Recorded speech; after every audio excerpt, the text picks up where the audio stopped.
Hey guys, welcome to your channel.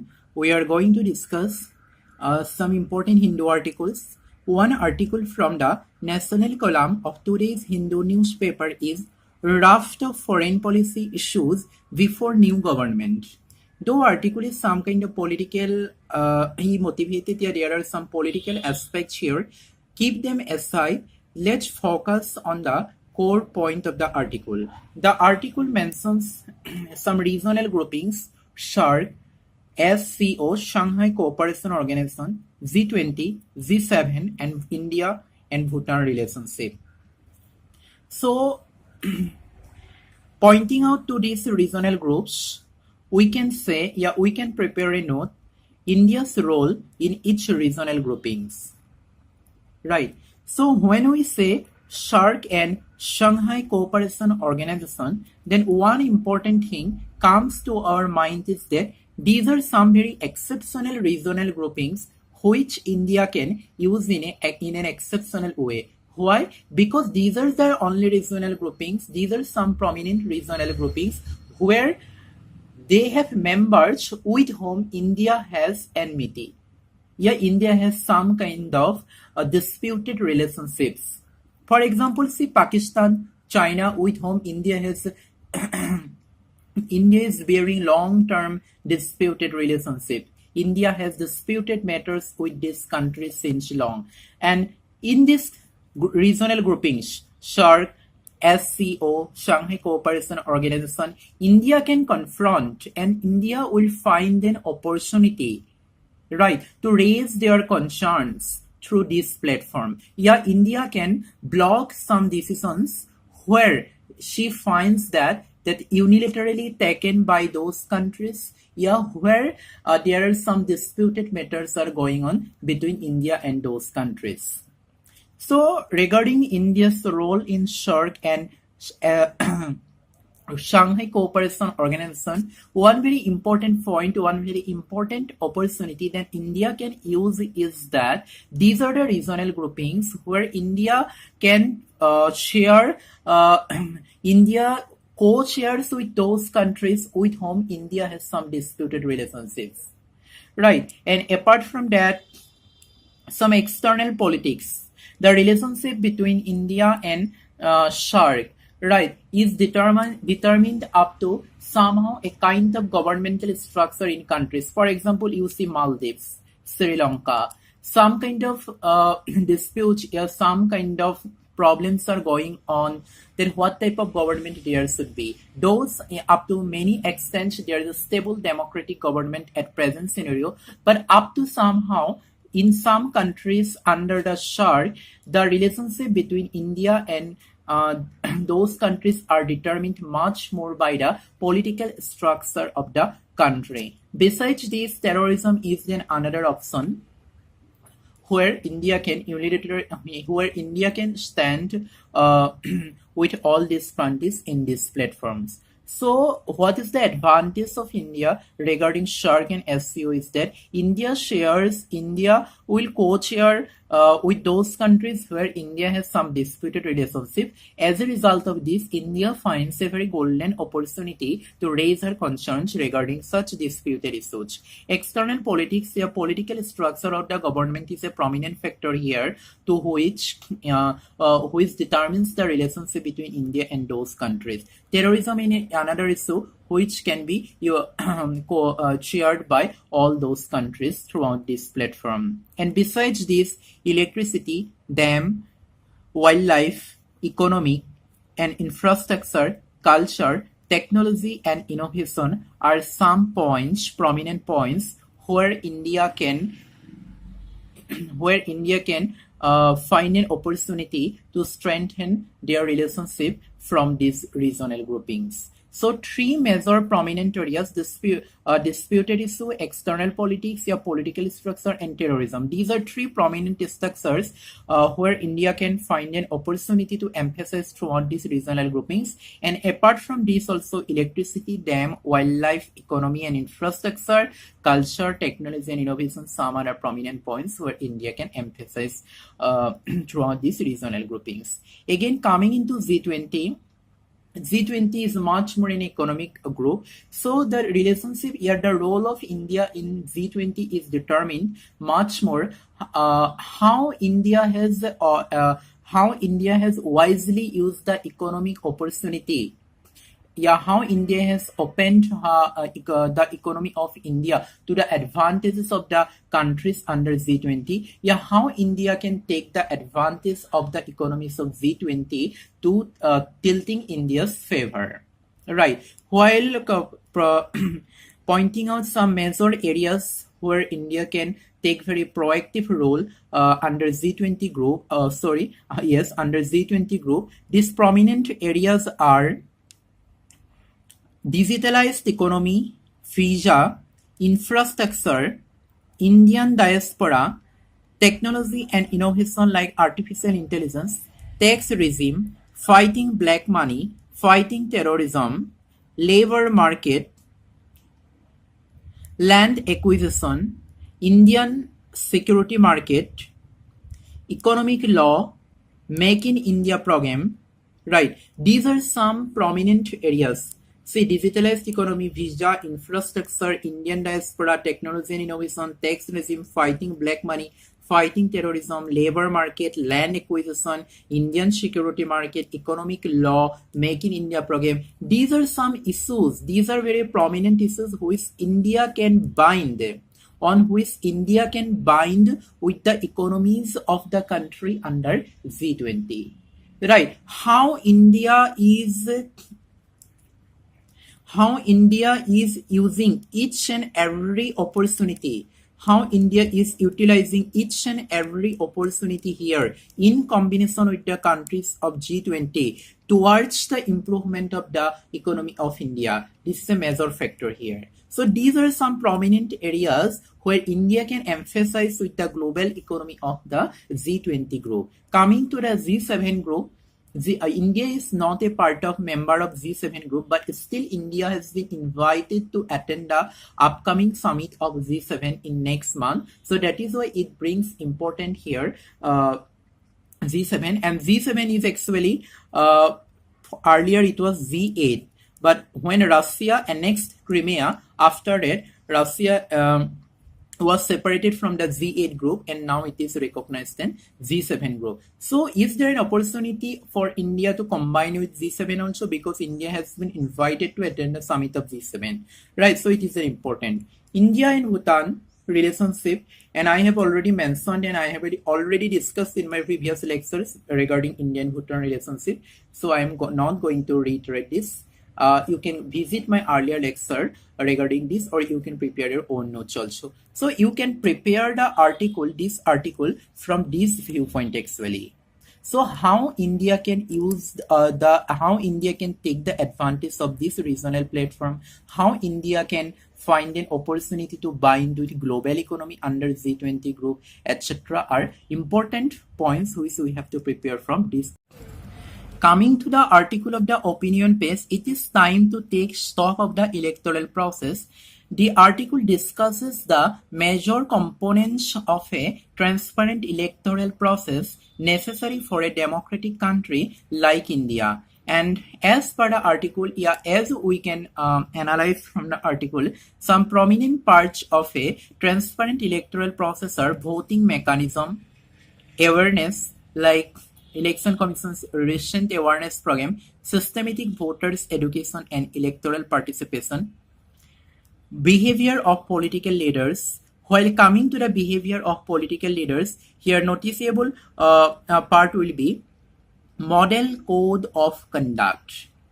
Right, and what are the various concerns regarding model code of conduct? That should it be made legal, or should it be left as advisory in nature as it is now? Right, this is a concern. And what is its role in a transparent electoral process? What is the role of model code of conduct in transparent electoral process? Whether model code of conduct should be given legal status to make transparent to make electoral process more vigorous.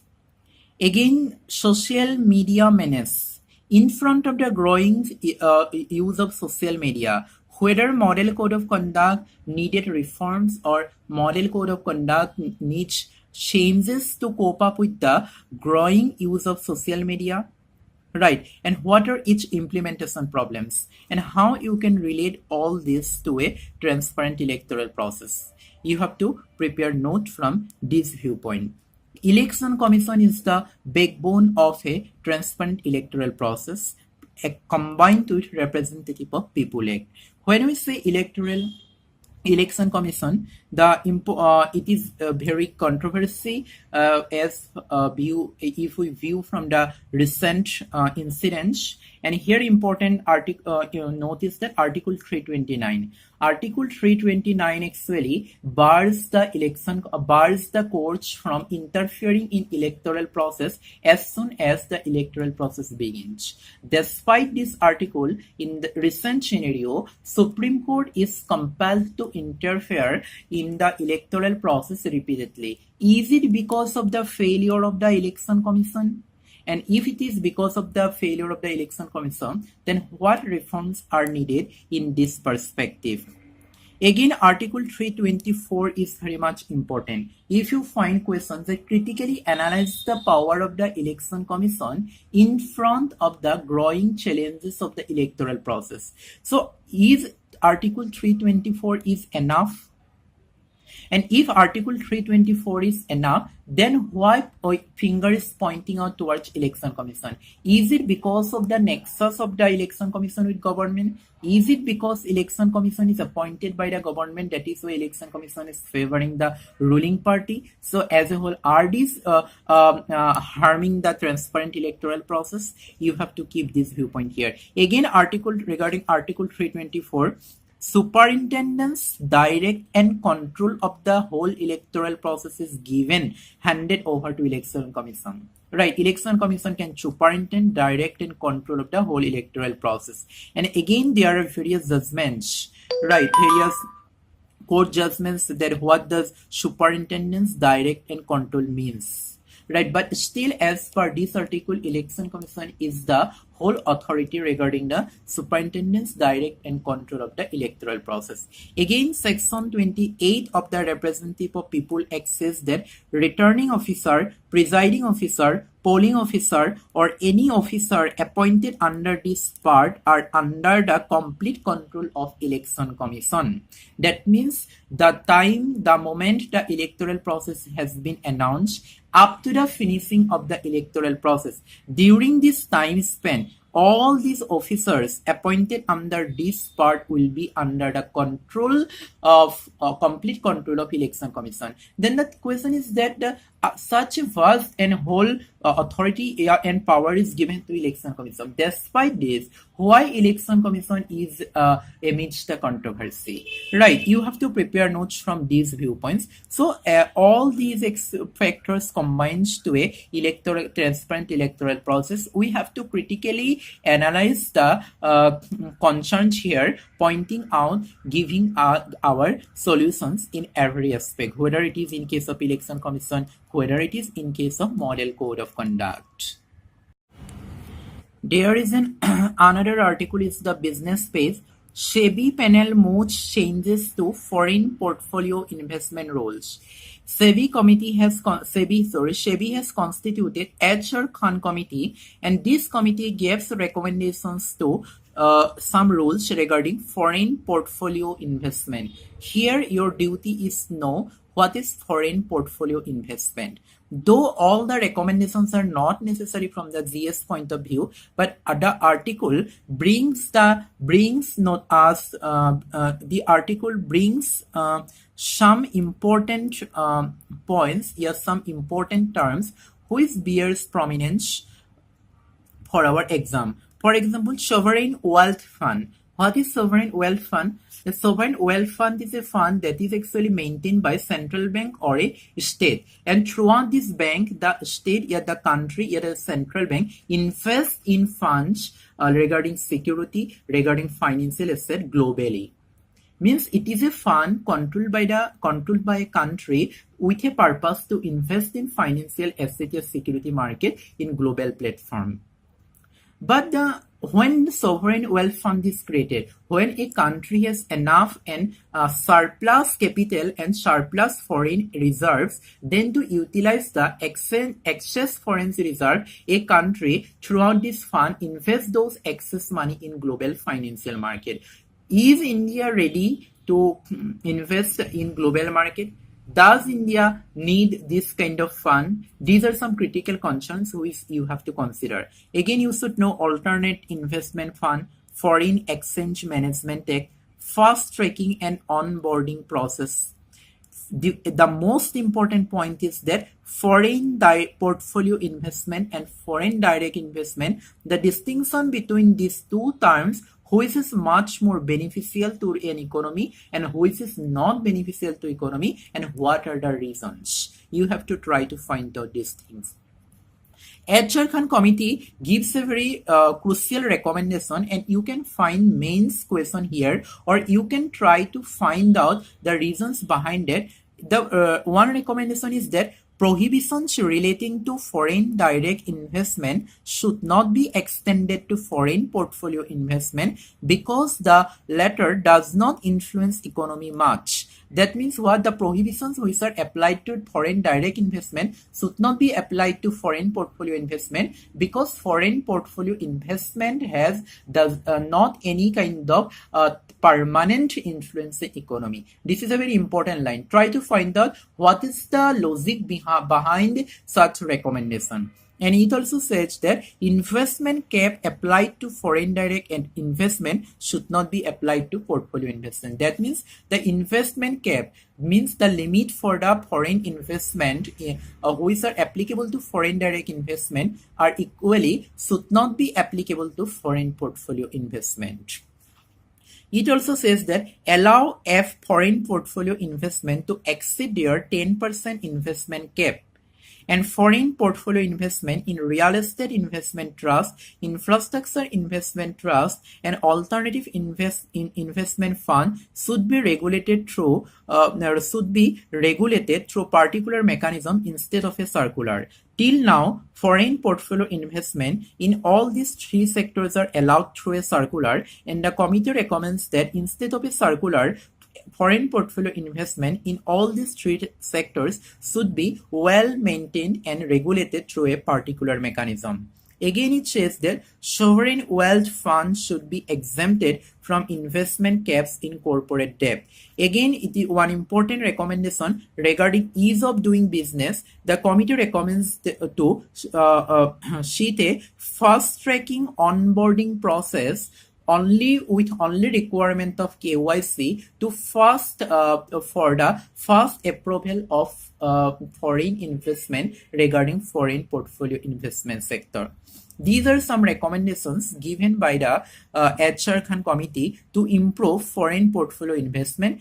Foreign portfolio investment. One major key recommendation is that the investment cap which are applicable to foreign direct investment, that means regulations and restrictions which are applicable to foreign direct investment should not be applicable to foreign portfolio investment because foreign direct investment has permanent influence on the economy. They bring capital formation to the country. That is, a regulation is necessary. But foreign portfolio investment has temporary influence on the economy. That's why this should be allowed to work without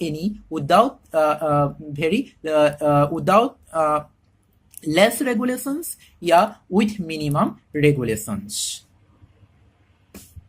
Right. These are some important points which you can prepare from this article. An important thing is that try to find out foreign exchange management act, the distinction between foreign portfolio investment and foreign direct investment. You will find questions in previous year's prelims paper regarding the distinction between these two terms: sovereign wealth fund, its necessity, its utility, advantages and disadvantages. Right.